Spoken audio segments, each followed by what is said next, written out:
If I were to mention high school sport, who would you think of? Would it be these guys?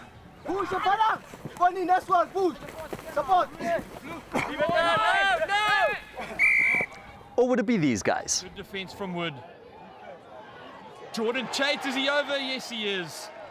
The fact is, an overwhelming majority of South Africa's professional sportsmen, particularly in rugby and cricket, where transformation appears to be most lacking, are these guys. Strong leg drives coming from this powerful Wynberg pack. Lots. For over 100 years, South Africa's sporting excellence has rested on a system of exclusivity driven by a handful of elite, mostly boys' high schools. Like Michael Kuhn will go over. The elite schools, as you call them, which I guess we're speaking about the Model C and private schools, have got such a long tradition and have developed such a good model for the development of young sportsmen that they tend to be the ones from which the top sportsmen are coming. It's a schooling and sporting system that's accessible to only a severe minority, and as a result, continues to hamper efforts towards transformation today. You've got two systems. You have that sporting system in those schools, and the standard is so high and the teams are so strong that there's very little contact between them and the other schools. Let's just say here in Johannesburg, down the road, you got Kes.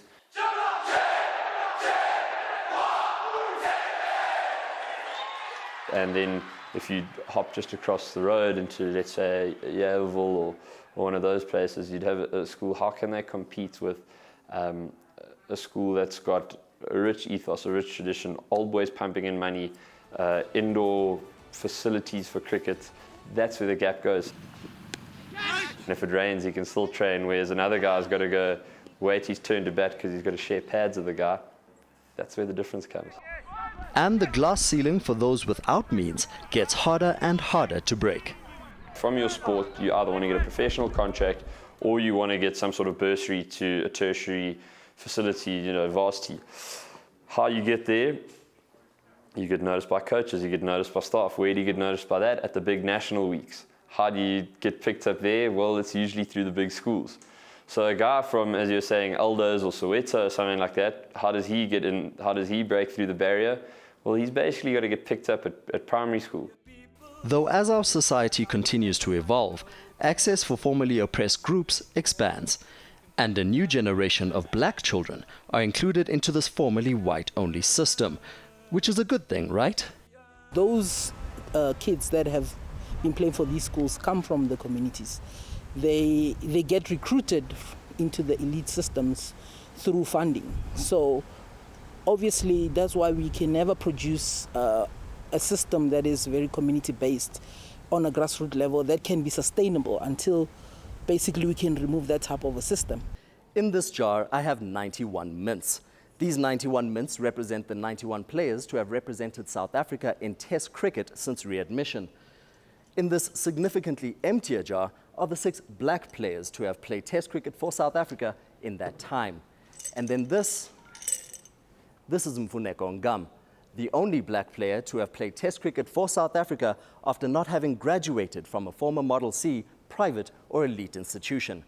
As a matter of fact, there are only a total of 9 players of color, excluding Imran Tahir, who have played Test cricket for South Africa, having not graduated from one of these schools. All well and good getting black African cricketers coming through, but the problem is they're all coming from the same place. In response to this, poorer children excluded from top-level participation on an economic basis have to find alternatives, like community or development clubs. If there's a potentially good player coming through, that player has to leave the club. And what that actually does, it weakens grassroots sport. It weakens role models. It weakens the area. But in Gauteng at least, steps are being taken to even the playing field from within the schools, with a brand new public school sporting structure being put into action as of this month. The MEC in this province is very clear on transformation, saying that he wants children not to be, you mustn't be defined by where you stay or where you were born, but you need to express yourself and have an opportunity to compete with children in other areas as well. But as it exists today, nearly none of the resources and opportunities enjoyed by the elite are filtering through to the schools and clubs serving the majority. There will always be private schools and private entities and academies that will be drawing cricketers, and so be it. Should those private entities bypass or sit above the system that I speak of, the answer is theoretically, morally, the answer should be no. It drives mediocrity because you're picking from a smaller and smaller base. And also then it has this other social effect of accentuating the past inequalities. But who's to blame? Is it the schools for driving a winning model, or are our federations too reliant on sourcing a fair demographic representation out of a system in which the agenda is supposed to be neither cricket nor rugby, but education? Junia Stainbank in Johannesburg.